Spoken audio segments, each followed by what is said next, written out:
আরাবুল ইসলাম কোনো ফ্যাক্টর না, এটা গাদ্দারও। আরাবুল ইসলাম হচ্ছে একটা তো গাদ্দার। আরাবুল ওদের সাথে কি গদ্দারি করেছে? ও তৃণমূলকে ক্ষতি করে বেরিয়ে গেছে। আরাবুল ইসলাম তাকে কি বলবেন? পচে গেছে। যারা পচা তারাই এই কথাটা বলছে।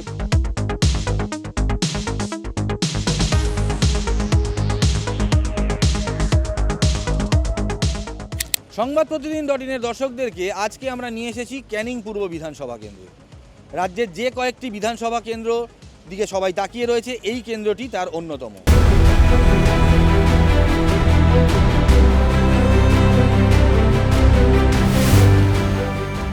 এখানে লড়াই তৃণমূল কংগ্রেসের বাহারুল ইসলামের সঙ্গে প্রাক্তন তৃণমূল কংগ্রেস নেতা, বর্তমান আইএসএফ প্রার্থী আরাবুল ইসলামের। আমরা কথা বলবো এই দুই প্রার্থীর সঙ্গে, কথা বলবো সাধারণ মানুষের সঙ্গে, কি বলছেন তারা, তার সবটাই দেখাবো আপনাদের। খাতায় কলমে আপনি এরপর থেকে তৃণমূল কংগ্রেসের প্রার্থী হয়ে যাবেন, কি কতটা কনফিডেন্স তার? 100%। কারণ এখানে মমতা বন্দ্যোপাধ্যায় তৃণমূল কংগ্রেসের একটা শক্ত ঘাঁটি, অভিষেক বন্দ্যোপাধ্যায়ের শক্ত ঘাঁটি, এবং এখানকার যিনি বিধায়ক ছিলেন মাননীয় শওকত মোল্লা, তিনি 10 বছর ধরে মানুষের পাশে থেকে, মানুষের সঙ্গে থেকে মমতা বন্দ্যোপাধ্যায়, অভিষেক বন্দ্যোপাধ্যায়ের উন্নয়নকে মানুষের কাছে পৌঁছে দিয়েছেন। 100% কনফিডেন্স। এখানে মূলত লড়াই কারোর সঙ্গেই নেই। দ্বিতীয়, তৃতীয়, চতুর্থ কারা হবে সেই লড়াইটাই আছে। এখানে তৃণমূল কংগ্রেস লক্ষাধিক ভোটে জিতবে। আর ওরা 1 লক্ষ ভোট বলছে, যেটা ওটা আগামী দিনেও বুঝতে পারবে যে ক্যানিংয়ে মানুষ কি জবাব শওকত মোল্লার দিল, সেটা বুঝতে পারবে 4 তারিখ। যে লোকটা বলছে সে লোকটার কতটা ভোটে হারবে ভাঙড়ে, সেটা ভাঙড়ে মানুষ জানে। ইতিমধ্যে আমি অলরেডি বলেছি যে 1 লক্ষ আমার কাছ থেকে শুনে নিয়ে বলছেন, উনি ভদ্রলোক আমার কাছ থেকে শুনে নিয়ে বলছেন। তাই আমি বলি 1 লক্ষ কেন, একটা ভোট হলেও আরাবুল জিতবো কেন ক্যানিংয়ে। লড়াইয়ের ক্ষেত্র নতুন হলেও যথেষ্ট ভালো জায়গা আমি মনে করি।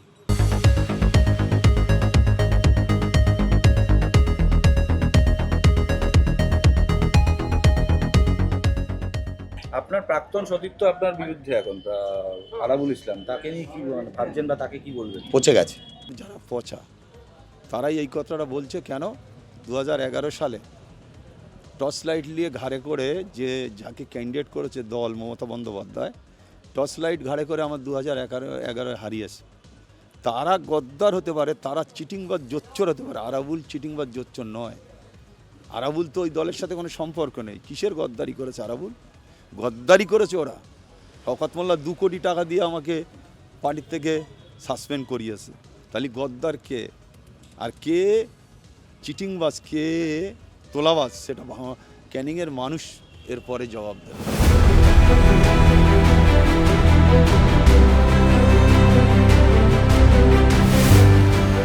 হান্ড্রেডে 100 বাহারুল ইসলাম বার হয়ে যাবে। পূর্ব ক্যানিংই কোনো বিরোধী শক্তি এখানে দাঁত বিটুতে পারবে না।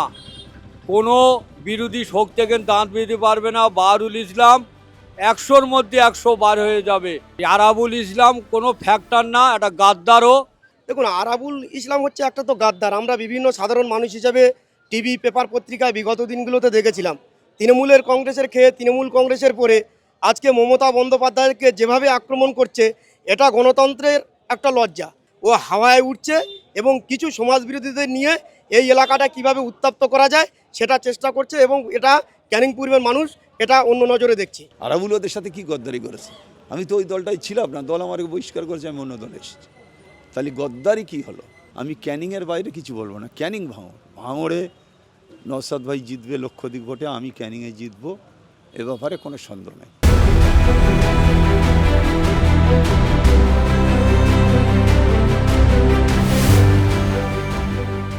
রেজাল্ট জিতবে তৃণমূল, লক্ষাধিক ভোটে জিতবে বাহারুল ইসলাম।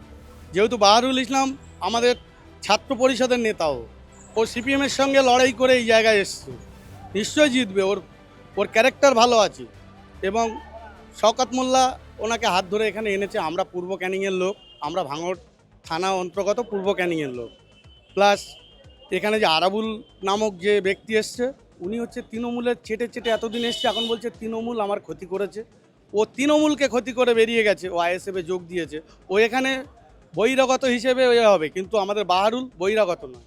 এখানকার ইলেকশনের রেজাল্ট খুবই ভালো, 70 থেকে 75,000 ভোটে আরাবুল ভাই লিড দিচ্ছে। শওকত মোল্লা তো বলছে 1 লাখ ভোটে হাঁটবে। না না, পেট বোঝাই মিথ্যে কথা সব সময়। জানো দীর্ঘায় 5 দিন আগে আমার দোকানে তালা মেরে দিয়েছিল ওনার নেতৃত্বে, কারণ আমি আইএসএফটা করি বলে।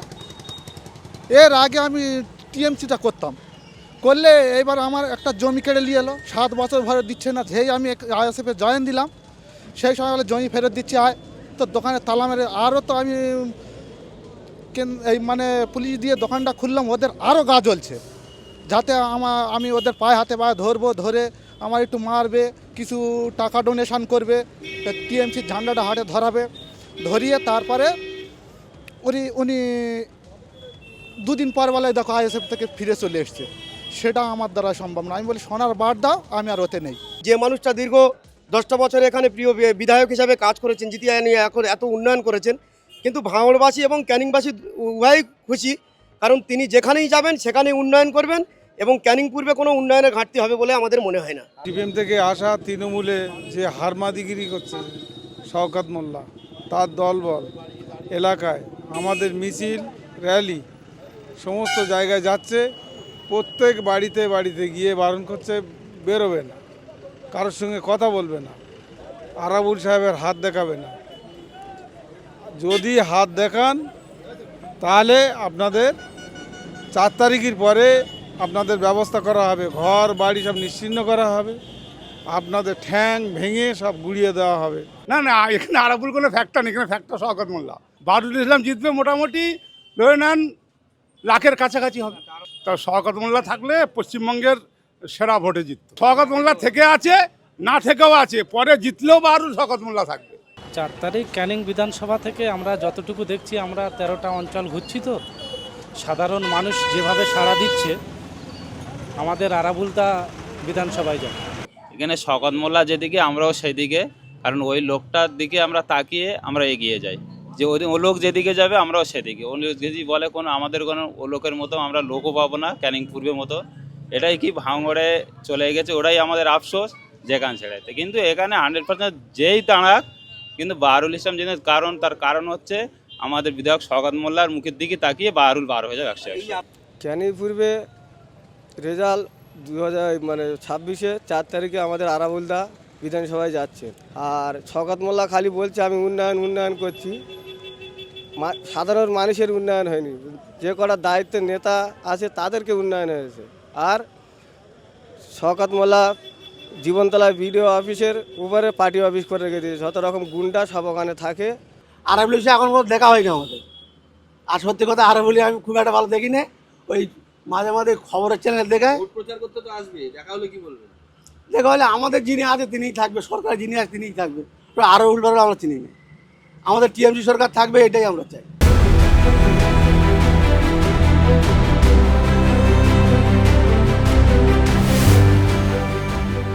আজ পর্যন্ত যতদিন আমাদের শওকত মোল্লা বিধায়ক সাহেব ছিল, আজ পর্যন্ত আমাদের ক্যানিং পূর্বটা কোনো জায়গায় ঝক্কি ঝগড়া মানে কোনো গন্ডগোল কিছু নেই। একটাই লোক ছিল, মানে কি ওনার যে একটা ইচ্ছা থাকতো যে উনি দাঁড়িয়ে আছে মানে আমাদের নিশ্চিন্তে, হ্যাঁ আমাদের কোনো ভয় নেই নেই। কিন্তু যে এই যে বিগত দিন যে ভাঙড় থেকে আরাবুল এসে এই যে এখন দণ্ডটা সৃষ্টি, আমরা এটাই চাই যে আমরা যতই ভোট হোক এ হোক, আমরা জীবনতলা বাজারে দোকান খুলে ব্যবসা করতে পারি। কি এটা না জানা চাই, আমরা চাই যে শওকত মোল্লাটা আমাদের এখানে থাকলে খুব ভালো হতো। এই ক্যানিং পূর্বে যে 10 বছরে যে উন্নয়ন করেছে আমাদের প্রিয় বিধায়ক শওকত মোল্লা, তাঁর যে উন্নয়ন, সেই উন্নয়ন যে হয়েছে দ্বিতীয়বার আর কিছু বলার অবকাশ রাখে না। বিরোধীরা যারা প্রার্থী হয়েছে বিরোধী দলের খড়কুটোর মতো আগামী দিনে উড়ে যাবে, এতটুকু বলতে পারি। উন্নয়ন মানুষ জানে, উন্নয়ন বলতে কি ওখানে শুধু মস্তানি আর গুন্ডামি, এটাই হলো উন্নয়ন, তাছাড়া অন্য কিছু উন্নয়ন দেখতে পাইনি। সরকারদা এখানে আমাদের হচ্ছে ভালো দেখে, আর হ্যাঁ সরকারদা জন্য মিস করছি, তা কিন্তু সরকারদাই ভালো ছিল আমাদের। সরকারদা থাকলে আরও ভালো হতো। আমাদের বাহারুল ইসলাম হচ্ছে জিতছে, নরেন্দ্র মোদী এসে দাঁড়ালে এখানে জিততে পারবে না। আমরা তো বলছি নরেন্দ্র মোদী এসে এখানে দাঁড়াক, আমরা ওকে হচ্ছে গোহারা হারিয়ে এখান থেকে হচ্ছে মানে বারাণসীতে পাঠিয়ে দেবো।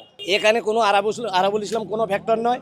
এখানে তো আপনারাও দেখছেন, আপনারা মিডিয়া আপনারা দেখছেন, এখানে আসছে মিটিং মিছিলে আসছে, কতগুলো বাচ্চা হচ্ছে চ্যাংড়া ছড়া, তারা কেউ এখনো ভোটার হয়নি, তারা তাদের সঙ্গে নিয়ে এখানে হচ্ছে বাজার মিছিল করছে, করছে বিভিন্ন রকমভাবে বলছে। যেমন আগের দিন শুনলাম, আমরা মিডিয়াতে দেখছি যে উনি বলছে যে লাল সাদা হচ্ছে, লাল সাদা নিশ্চয়ই উনি হচ্ছে মানে লাল সাদা বেঁধেছে, তার জন্য হচ্ছে মানে এই কথা বলছে না তো ওনার মুখে থেকে আপনাদের হচ্ছে মিডিয়া ইয়েতে আমরা দেখছি, তাহলে ও লাল সাদার কথাটা হচ্ছে ও কোথা থেকে পাবে? ও নিশ্চয়ই লাল সাদা, আপনারা সেই মিডিয়াটা আপনারা তুলে ধরবেন, ও লাল সাদার কথা বলছে, তো লাল সাদা নিশ্চয়ই ও বেঁধেছে।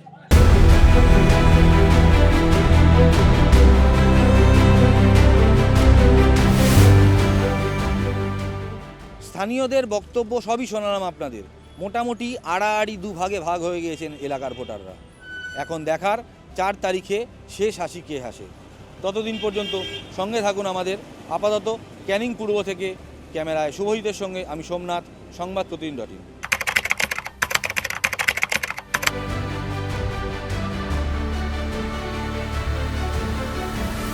এবারে ভাই ভোটের লড়াই এই এখানেই দেখবো।